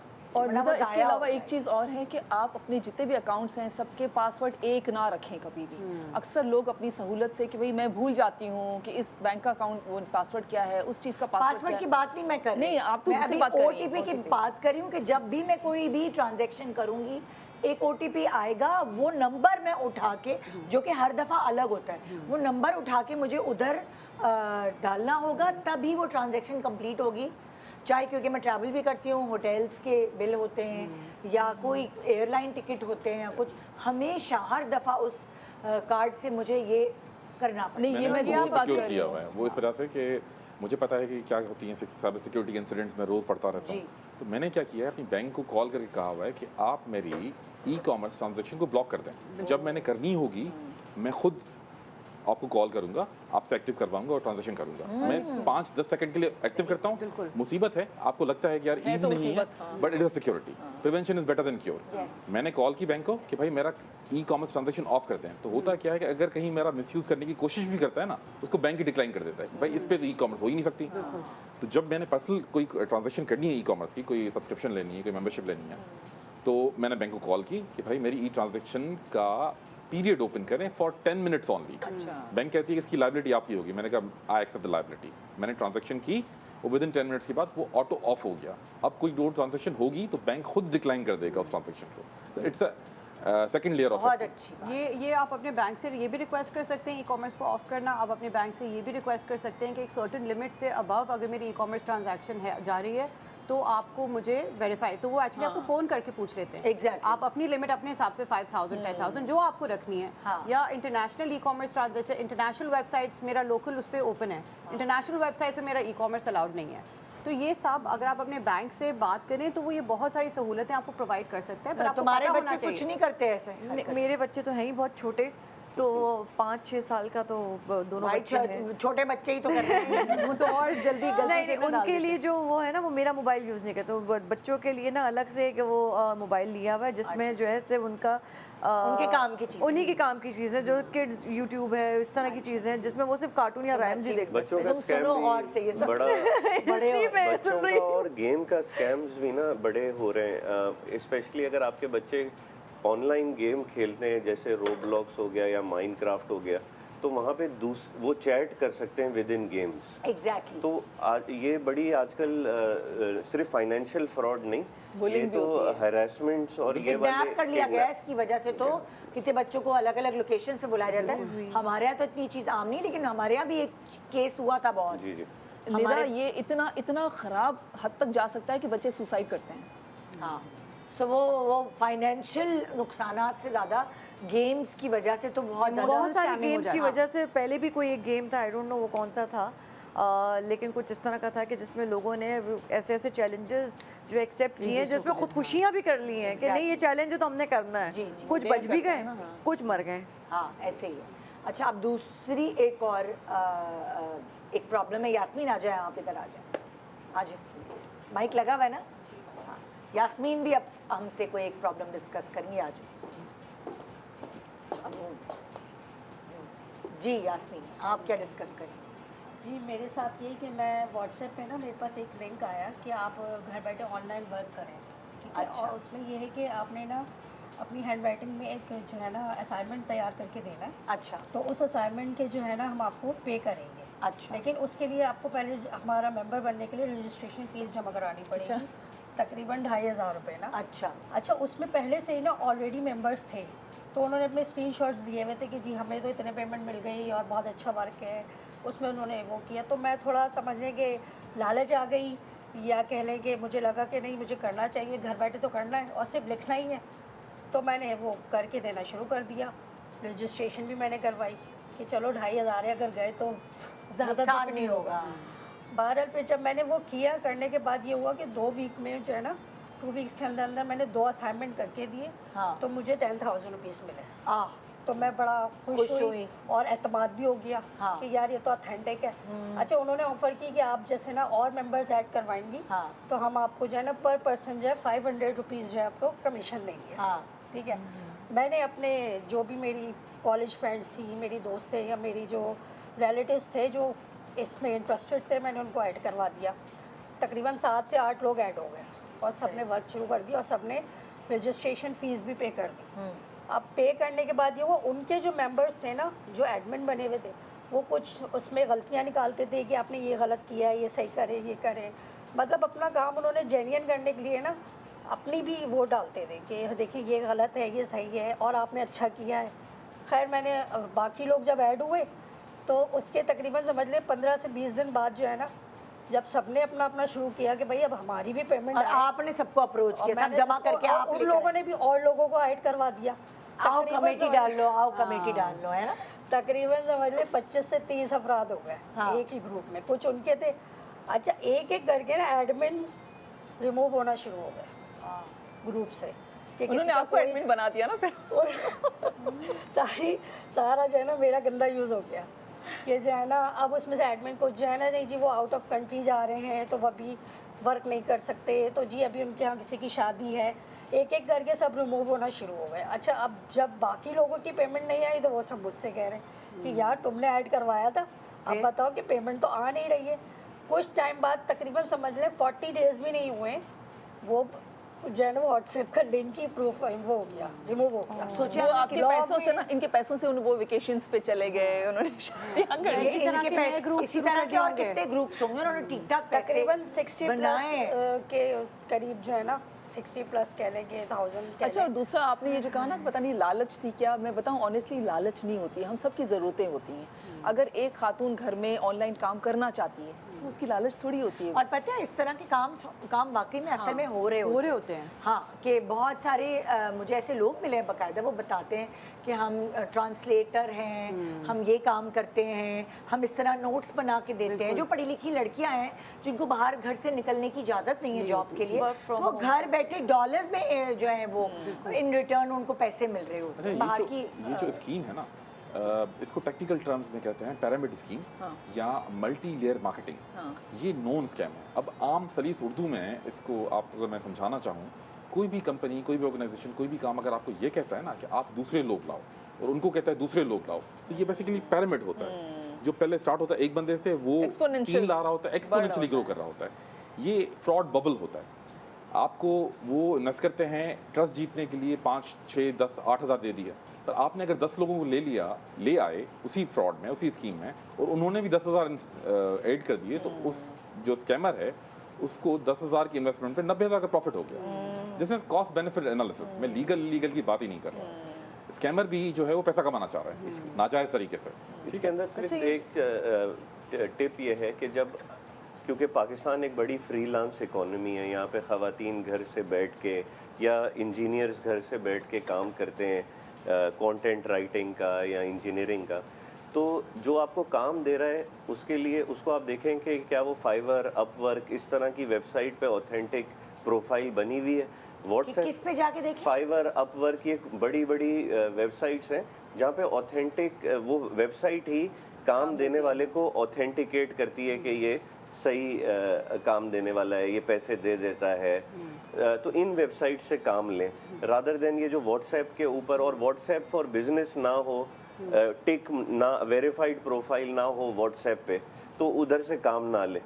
अच्छा, इसमें एक मेरा एक्सपीरियंस रहा था व्हाट्सएप ग्रुप के, उसमें मैंने प्रोडक्ट्स लिए थे। तो व्हाट्सएप में आपके पास एक रिपोर्ट का और ब्लॉक का भी ऑप्शन होता है, राइट? तो मेरे साथ एक स्कैम हुआ कि मैंने कुछ बेडशीट ऑर्डर की थी। तो मैंने पहले, उन्होंने कहा एडवांस पेमेंट ही लेते हैं ना सिर्फ हम, तो मैंने एक बेडशीट ऑर्डर की, मुझे रमज़ान की गिफ्टिंग करनी थी स्टाफ वगैरह की। मैंने दिया, उन्होंने ऑनलाइन पेमेंट ली, मुझे वापस भेज दिया। अच्छा, उनसे कम्युनिकेशन ना सारी वॉइस नोट पे हुई थी। तो फिर मैंने उनको एक बल्क ऑर्डर दिया कि 20 या 25 मुझे बेडशीट्स चाहिए। तो अगेन मैंने ऑनलाइन पेमेंट कर दी क्योंकि इतना अच्छा मेरा एक्सपीरियंस रहा था। उसके बाद वो गायब हो गए। ठीक है, तो मैंने कहा व्हाट्सएप में तो ये रिपोर्ट ब्लॉक का सब ऑप्शन होता है, तो मैं गई और मैंने रिपोर्ट क्लिक किया। अब जो वॉइस नोट्स होते हैं स्पेशली उर्दू में, वो रिपोर्टिंग में उसमें लिखा आता है कि सेंड योर लास्ट 3 जो आपके चैट्स है ना, इसको आप टिक करके साथ इनक्लोज करें, स्क्रीनशॉट वगैरह कुछ सेंड करें। व्हाट्सएप का प्रोसेस है। जब मैंने उसको डाला तो वॉइस नोट और उर्दू वाली वॉइस नोट को वो रिकग्नाइज ही नहीं करते। तो जब आप व्हाट्सएप के किसी भी कोई ट्रांजैक्शन करें या कोई इस तरह के ग्रुप पे करें, तो मेक श्योर कि वो इंग्लिश में आपकी रिटर्न कम्युनिकेशन हो। क्योंकि मैंने उनको ब्लॉक भी किया, रिपोर्ट भी किया, मगर कोई फ़ायदा नहीं हुआ क्योंकि मेरी कंप्लेन ही दर्ज नहीं हो सकी। तो ये एक हमारे लिए स्पेशली पाकिस्तान में ख़वातीन के लिए या मर्दों के लिए भी बहुत ज़रूरी है कि अगर आप कोई इंटरेक्शन करें जिसमें पैसे इन्वॉल्व हैं, ठीक है, तो आप ज़रूर रिटर्न उसमें लिखा होना चाहिए कि मैंने आपको इतने पैसे भेजे, आपने मुझसे इतने पैसे मांगे थे। उसको आप ज़रूर लिख के रखें ताकि आपकी कंप्लेन व्हाट्सएप में दर्ज हो, कुछ नहीं तो उनका नंबर ही ब्लॉक हो जाए। तो बेसिकली ये जो है ना एडवांस पेमेंट स्कैम कहला जाता है। कोई भी काम करने के लिए, कोई भी जॉब के लिए, कोई भी फ्रीलांस वर्क के लिए यूज़र को कहा जाता है कि आप एडवांस पेमेंट करें। एडवांस पेमेंट किसी भी काम के लिए नहीं करनी, एक उसूल है इस चीज़ का। दूसरा उसूल ये है कि आप चीज़ देखें, जो आपको काम करवाया जा रहा है कि वो कि इतना मुश्किल काम है कि जो काम करवाने वाला है वो आपको दे रहा है। अगर एक ऐसे लिखना है या एक छोटी सी चीज़ ट्रांसलेट करनी है या किसी को लाइक या कमेंट करना है, वो तो खुद भी कर सकता है, एआई की मदद से, बॉट की मदद से भी कर सकता है। तो उसके लिए मुझे पैसे क्यों दे रहा है? सिंपल सा काम है। इसीलिए जिस तरह मैडम बात कर रही थी, तो कुछ इस तरह के स्कैम्स आते हैं कि आपको एक वर्क फ्रॉम होम है, कोई पैसा नहीं करने, कोई कुछ नहीं करनी, आपने टास्क कंप्लीट करने और आपको पैसे मिल जाएंगे।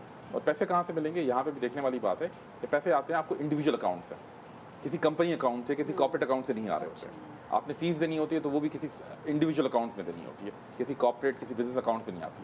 वो कहते हैं कि आप इसको लाइक कर दें, यहाँ पे कमेंट कर दें, यहाँ पे फॉलो कर दें। आपने एक सेट ऑफ टास्क कंप्लीट किया, आपके ईजी पैसा जस्ट कैश अकाउंट में, बैंक अकाउंट्स में जो है 500 आ गए, 1000 आ गए, तो एक ट्रस्ट बिल्ड हो जाता है। अगला टास्क आता है कि आपने जो है ना, अब दूसरा टास्क करने के लिए ये कर दें, एक ऐसे बना दें, एक बड़ा सा पिक्चर लेके यहाँ पे एक प्रोडक्ट यहाँ पे लगा दें, तो आपको फिर 2-4 हज़ार आ जाते हैं। नेक्स्ट वो कहते हैं अब आप पैसे दें तो आप हाई टियर टास्क में जाएंगे, उस पर आपकी अर्निंग ज़्यादा होगी। तो ट्रस्ट विन करके आप क्या ही पैसा Scam कर नहीं, मगर एक छोटा सा ब्रेक ले रहे हैं, ब्रेक के बाद देखते रहिए good morning Pakistan.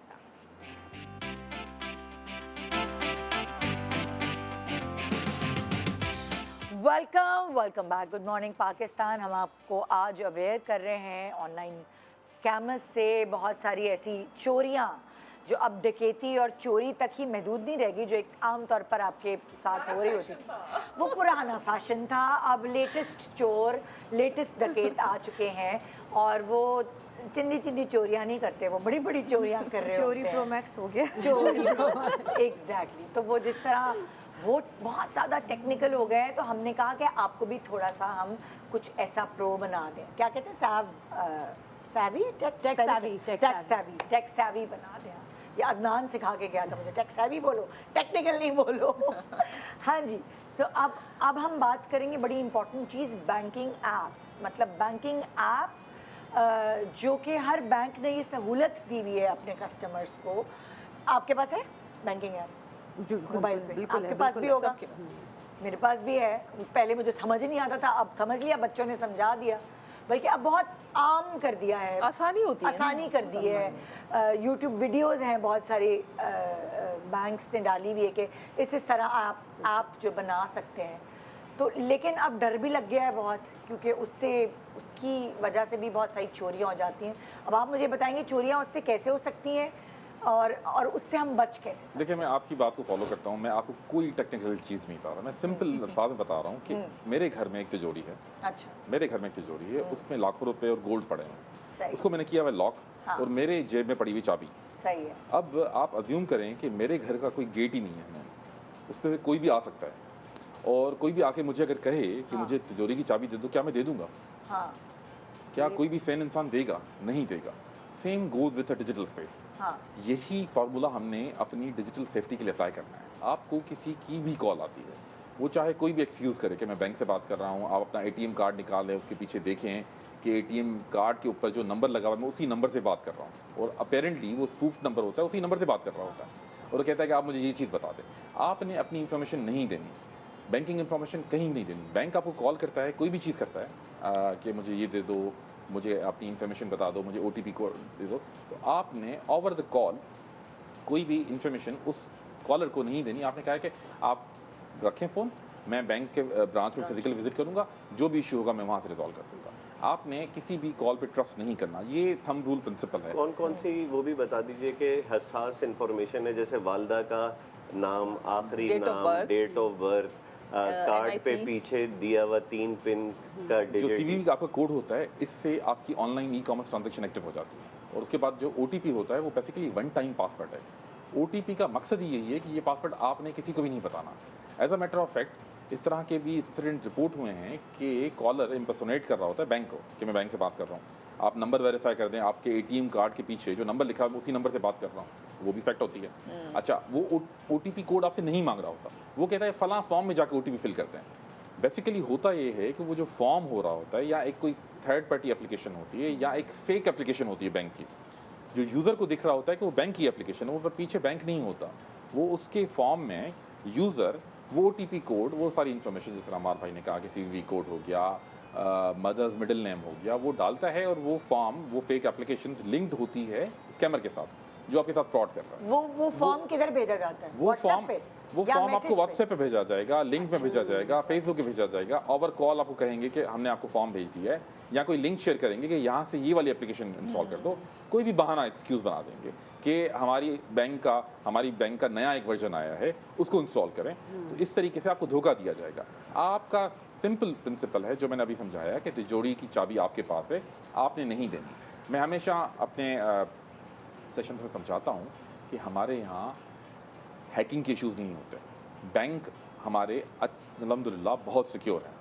Hack bank नहीं होता, कंप्रोमाइज़ बंदा होता है। जो विक्टिम होता है उसको साइकोलॉजिकली मैनिपुलेट किया जाता है कि ये चीज़ बता दो, ये हो जाएगा, लेकिन मसला हो रिजल्ट तो जाएगा। हैकिंग ही होता है ना, हम तो रिजल्ट पे जाते हैं। बेसिकली वो हैकिंग नहीं है, हैकिंग चीज़ है टेक्निकली। जब आपके कंप्यूटर्स कंप्रोमाइज़ हों, वो कंप्रोमाइज़ नहीं हो रहे थे। जब बंदा कंप्रोमाइज़ हो रहा होता है वो हैकिंग नहीं हो रही थी, वो सॉफ्ट सोशल इंजीनियरिंग है चीज़, वो और टेक्निकल ये साइड में सब चली जाती है। चीज़ें सिर्फ हमारे पाकिस्तान में नहीं हो रही हर जगह होती। होती मेरी बेटी की जो दोस्त है, उसके बैंक से 5,000 पाउंड्स निकाल लिए गए इसी तरह उसको मैनिपुलेट करके। तो ये वाली चीज़ें जो ये सारी चीज़ें हैं, ये कहीं भी दुनिया में हो सकती नहीं, और ये स्कैमर्स एक्चुअली कुछ इनके पास इनके पास आपकी कुछ इन्फॉर्मेशन भी होती है। वो कहेंगे आपका ये पूरा नाम है, आपका ये फ़ोन नंबर है, कुछ डिटेल्स उनके पास कहीं से आई हुई भी होती हैं, तो आपको लगता है कि हाँ इसके पास तो इन्फॉर्मेशन है, तो वो सही बात कर रहे होंगे। और ऐसा थोड़ी कि स्कैमर जो है वो पाकिस्तान में हो रहा है तो पाकिस्तान के ही हो, या बाहर किसी कंट्री का कोई स्कैम हो रहा है तो पाकिस्तान से भी हो सकता है। किसी भी कंट्री से वो स्कैमर बैठा कर सकता हर है। प्लेटफॉर्म पे आपको ये जनरल एडवाइस है सारे लोगों के लिए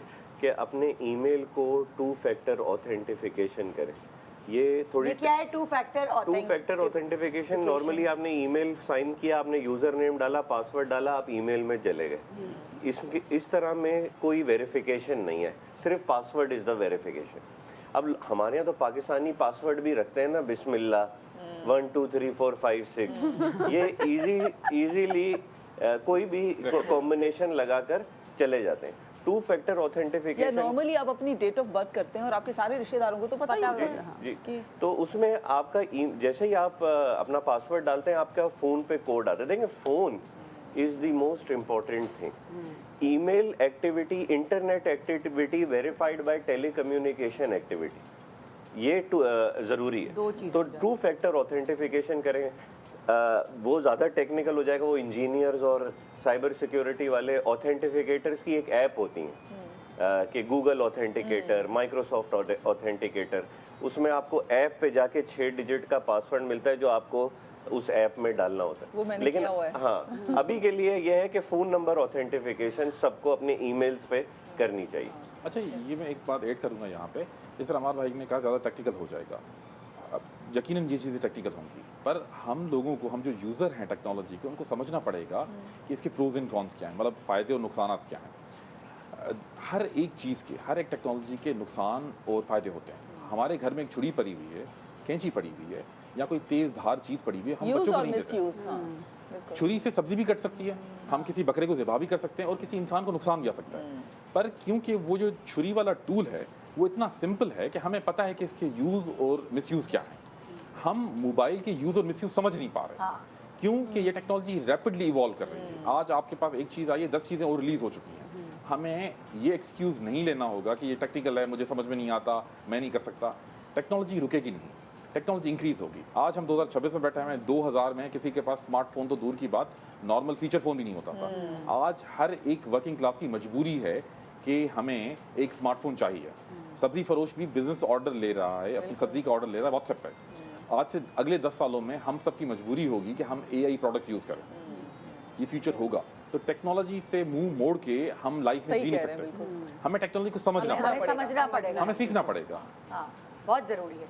अच्छा, अब हम चलते हैं अगली चीज़ की तरफ और वो है व्हाट्सएप हैक। व्हाट्सएप हैक हो रहे हैं और उस हैक होने के बाद वो जो भी हैकर है वो वही बंदा बन के सारे जानने वालों से पैसे उधार मांगता है और ट्रांसफ़र कर दो और ये कर दो और फलाना कर दो, और उसकी वजह से वो बेचारा जिसका व्हाट्सएप हैक हुआ है वो वैसे भी मुश्किल में फंस जाता है और उसकी बेइज्जती भी हो रही है क्योंकि वो उसकी वजह से सबसे पैसे उधार मांगे जा रहे हैं। और जो उधार नहीं दे रहा है वो भी बड़ा एम्बेरस हो रहा है कि पता नहीं दूं या ना दूं, बेचारे ने पहली क्या दफा मुझसे उधार मांगा है। तो ये कैसे हैक हो रहे हैं और इसे रिकवर कैसे किया जाए, ये दोनों सवालात मेरे आप लोगों से। जी, इसमें देखें दो अगर पता नहीं कैमरे के अंदर ये व्हाट्सएप दिख रहा हो, यहाँ पे आप जाएंगे और सेटिंग्स के अंदर आप नहीं, आपको फिर उधर ही मूव करके करना पड़ेगा। सेटिंग्स के अंदर आप जाएंगे तो आप देखेंगे कि यहाँ पे प्राइवेसी का एक ऑप्शन है। हाँ। प्राइवेसी के ऊपर आप क्लिक करेंगे और थोड़ा सा इस तरफ क्या कैमरा करीब ले आए। हमारा उधर देखते हैं आपका। जी जी, ये मेरा यहाँ पे अगर आप दिख रहे हैं तो इधर प्राइवेसी के ऑप्शन के अंदर मैं वो खोल नहीं सकता क्योंकि फिर मेरी सारी इंफॉर्मेशन दिख जाएगी। अच्छा, प्राइवेसी के ऑप्शन के आप अंदर देखिए क्या है? पास की ईमेल 2 स्टेप वेरिफिकेशन।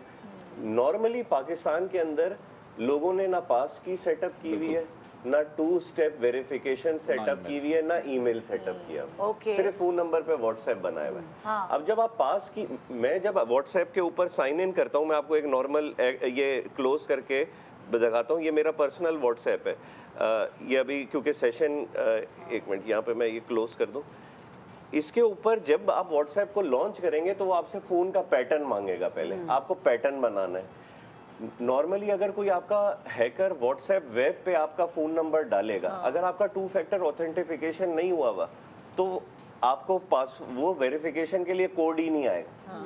तो ये मेरी कॉमन एडवाइस ये है कि अपने अपने व्हाट्सएप को इन 3 चीज़ों पे सिक्योर करें। 2 फैक्टर ईमेल एड्रेस पे ही लिंक कर दें अपने फ़ोन नंबर से, पास की और 2 फैक्टर ऑथेंटिक। और इसके अच्छा, बाद क्या ये ये जो जो वीडियोस काफ़ी अवेलेबल होती हैं कि इसको कैसे सेटअप करना है, it's very easy to do. अगर समझ नहीं आए तो आप YouTube पे खोलें, देखें, थोड़ा तो अब मेहनत तो करें ना और थोड़ी अपने देखिए ये बचाने के हैकर लिए। जो है ना वो देखते हैं कि कौन सा सबसे भी है ना, चैट जीपीटी से भी बिल्कुल सही कह रही है, उससे आप बहुत कुछ सीख सकते हैं। वल्नरेबल तबका कौन है हमारे यहाँ इंटरनेट ऑडियंस के अंदर? खवातीन जो थोड़ी सी खवातीन और देन बूढ़े बुजुर्ग, क्योंकि उनके बैंक अकाउंट्स भी हैं 40-50 साल के उम्र के। खैर वो बुजुर्ग तो नहीं आप उन्हें कहेंगे, लेकिन डिजिटली उतने अवेयर नहीं है। तो उनके लिए ये सारे बच्चों को चाहिए कि वो अपने वालिदैन को ये सेशंस दें, समझाएं कि व्हाट्सएप के ऊपर कोई भी लिंक आए तो क्लिक ना करें। देखिए मदर्स डे का जो गिफ्ट होता है ना, वो सिर्फ अपनी अम्मी को जो है वो गुलाब का फूल या कोई गिफ्ट ना दें, ये सिखाएं अपनी माओं को। जैसे आपकी माँ ने आपको या आपके बाप ने आपको ट्यूशन पढ़ाई है बैठ कर जब आप छोटे थे, उसी तरह आपको रोज़ उनके साथ बैठ के उनकी बातें तो आप सुने ही, लेकिन कोई ना कोई एक बात उनको सिखा के जाएं जो कि ये, क्योंकि देखिए उनकी बोरियत दूर करने के लिए मोबाइल उनके पास बहुत अच्छी चीज़ है। आजकल बुजुर्ग जो है न्यूज़ भी टीवी के बजाय वो अपने मोबाइल पे सुन रहे होते हैं, हर वक्त मोबाइल उनका साथी होता है। नहीं, और हमारे पेरेंट्स की जहाँ तक बात है और ये व्हाट्सएप हैकिंग की जो आप बात कर रहे हैं, तो अगर हमारी किसी मेरी अम्मी के पास या खाला के पास किसी फैमिली मेम्बर के इस तरह का मैसेज आएगा कि देखिए मैं बहुत परेशान हूँ, आप मुझे 25,000 रुपये भेज दें, तो उनकी तो जहन में भी नहीं आएगा कि ये स्कैम है। अच्छा ये तो इस फलाना की बेटी है, फंस गई होगी कहीं, तो हाँ मैं तो बिल्कुल फ़ौरन भेज देती हूँ। तो इनके लिए तो ये और सेंसिटिव भी होते हैं। थंब रूल बनाया हुआ है। मेरे खाला बड़े जो हैं अम्मी लोग हैं सब, वो जो है ना हर चीज़ जो देखते थे यूट्यूब पे टिकटॉक पे वो शेयर करते थे ग्रुप पे। मैंने उनको बिठाया, पहले तो उनको मैंने गाइडेंस दी कि भाई आप लोग थंब रूल प्रिंसिपल बना रहे हैं। वो क्या है कि आप इंटरनेट पे जो देख रहे हैं वो झूठ है, जो कर रहे हैं वो झूठ है, जो सुन रहे हैं वो झूठ है। That is completely fake. फिर उनको मैंने इस्लामी तौर पे समझाया कि हमारे यहाँ इस्लामी जो तरीका है इन्फॉर्मेशन को बढ़ाने का वो भी 3 स्टेप प्रिंसिपल है। इल्मुल यकीन, आपकी नॉलेज में बात आई। आइनुल यकीन, अपनी आंखों से आपने उसको वेरीफाई किया। और हक्कुल यकीन, फिर आपने चेक किया जो मैं आंखों से देख रहा हूँ वो डिसेप्शन तो नहीं है। जिस तरह मैंने शुरू में वो बाइक वाली एग्जांपल दी थी, वो लोग आंखों से देख रहे थे कि बाइक की बोली लग रही है, पर वो डिसेप्शन था। तो आपने 3 स्टेप वेरीफाई करने हैं। तो अब अल्हम्दुलिल्लाह मेरी फैमिली में लोग शेयर नहीं करते। कोई चीज़ आती है इंटरेस्टिंग, कैची, ये चीज़ सस्ती मिल रही है, मुझे कॉल करते हैं, मुमताज़ बेटा ये चीज़ हो रही है, क्या है? मैंने कहा मुझे लिंक दें, खाला मामू चाची लिंक देते हैं, मैं वेरीफाई करता हूँ। मैंने कहा ये ओके जेन्युइन है, इसको अगर आपने बाय करना है तो कर ले, ये मुझे फेक लग रही है, इसको स्किप कर दें। तो हमें अपनी सीनियर सिटीजन को एजुकेट करना पड़ेगा, जिस तरह हमें एजुकेट किया गया था हमारे बचपन में। बिल्कुल बिल्कुल ऐसे अच्छा, ही क्या मेरा एक छोटा सा क्वेश्चन है, क्या अपने पासवर्ड्स जो हैं वो मतलब मुझे किसी ने कहा कि हर अकाउंट का एक पासवर्ड ना रखें, पहली बात, और दूसरा ये कि हर 2-3 महीने में अपना पासवर्ड चेंज करते रहें, क्या ऐसा होना बिल्कुल। चाहिए? अभी एक गूगल की ईमेल आई हुई थी, लोग बड़ा मुझसे पूछ रहे थे मुमताज़ भाई ये क्या हो गया है। देखें, जितने बड़े टेक जाइंट थे ना, उनके अभी डेटा ब्रीच हो रहा होता है। हमारा फ़ोन सेफ है, हमारी सारी चीज़ें सेफ है, गूगल का डेटा कहीं से लीक हो सकता है। फॉर एग्जांपल कहीं से फेसबुक का डेटा लीक हो गया। प्लस हम अक्सर अपनी ईज़ के लिए क्या करते हैं, डिफरेंट प्लेटफॉर्म्स पे जाते हैं, लॉग इन विद गूगल और लॉग इन विद फेसबुक करते हैं। अब जब हम लॉग इन विद गूगल और लॉग इन विद फेसबुक करते हैं ना, वो थर्ड पार्टी एप्लीकेशन जो भी है, लेट्स से कैनवा हो गई जिसपे हम ग्राफिक्स बना रहे होते हैं, लोगोस बना रहे होते हैं, उसको हमारे गूगल का, जीमेल का पासवर्ड और यूजर नेम आ जाता है। तो वो हमारा इन्फॉर्मेशन, हमारी पर्सनल इन्फॉर्मेशन वो थर्ड पार्टी एप्लीकेशन में स्टोर कर देती है। लेट्स से गूगल कंप्रोमाइज नहीं हुआ, वो एप्लीकेशन कंप्रोमाइज होगी, उसका डेटा हो गया लीक। बिल्कुल। तो जहाँ जहाँ पे वो लीक होगा उसको पता होगा मुमताज़ की ईमेल ये है और पासवर्ड ये है। तो हमें नहीं पता कि हमारी गलती तो कोई नहीं है, पर जिनको हमने अपना डेटा दिया हुआ है, अगर उनका डेटा लीक हो जाए, ये ऐसा ही है कि उनकी तिजोरी थी, उनमें हमारी इन्फॉर्मेशन पड़ी हुई थी, वहाँ पे डकैती हुई, तिजोरी खाली हो गई, जो हमारे कागजात है वो भी चोरी हो गए। आप देखिए मेरे साथ क्या हुआ, इंटरनेशनल धोखा। वो तो शुक्र है मुझे समझ आ गई। मैंने एक सर्टन कार कंपनी थी, वहाँ से कार रेंट पे ली, यूके की बात करी हूँ मैं, और उसके बाद कार लेने के 1 साल बाद मुझे ईमेल आती है कि आपके 370 पाउंड है वो आपने जमा कराने हैं, ये हुआ। मैंने कहा है, 1 साल बाद उनको याद आ रहा है ये, तो आप अपने क्रेडिट कार्ड की डिटेल्स दोबारा डालें, ये पैसे रह गए थे। अच्छा। मैंने नहीं वो किया, मैंने कहा छोड़ो, मैं क्यों दूं भाई, मैं तो 1 साल हो गया। उसके बाद मुझे उसी कार कंपनी से दोबारा ईमेल आती है कि आपसे कोई इस तरह आपकी चीज़ें मांगे तो मत दीजिएगा क्योंकि हमारे हैक हो गए हैं हमारे। तो हमारी सारी इन्फॉर्मेशन जो हमारे कस्टमर्स की है वो हैकर्स के पास चली गई है। मैंने कहा ये शुक्र है आपने नहीं दिया, देखिए वरना तो हम दे देते हैं। उस पे लिखा था वरना आप इस मुल्क में एंटर नहीं हो पाएंगी, वरना ये हो जाएगा वो हो जाएगा। अगर डर जाते हैं, घबरा हाँ, जाते हैं तो मैंने कहा पता नहीं क्या। बॉटम लाइन ये है कि हमें ऑनलाइन शॉपिंग से या इन सारी डिजिटल चीज़ों से डरना नहीं है, क्योंकि फ्यूचर यही है। हमें इसकी तरफ जाना, हमें इस रोड पे चलना पड़ेगा। अब हमें सीखना है कि हम इस रोड पे अपनी गाड़ी कैसे तरीके से चलाते हैं। वही वाली बात है कि हमें कुछ भी करके हमें ये टेक्नोलॉजी को अब्जॉर्ब तो और करना सबसे बेस्ट टूल है आपके अपने बच्चे, क्योंकि ये जेंसीज अगर आपके घर में हैं तो बहुत बड़ी नेमत है, आप उनसे सीखें। बजाय वो जो आप यूट्यूब पे ड्रामे और फिल्में और न्यूज़ खबरें वो देख रहे हैं, तो प्लीज़ ये चीज़ें कुछ सीख लें। उसकी वजह से आप बहुत सारी चीज़ों से बच सकते हैं। बेसिकली ये हमारे आज का मोटिव है प्रोग्राम का। एक छोटा सा ब्रेक के बाद देखते रहिए गुड मॉर्निंग पाकिस्तान।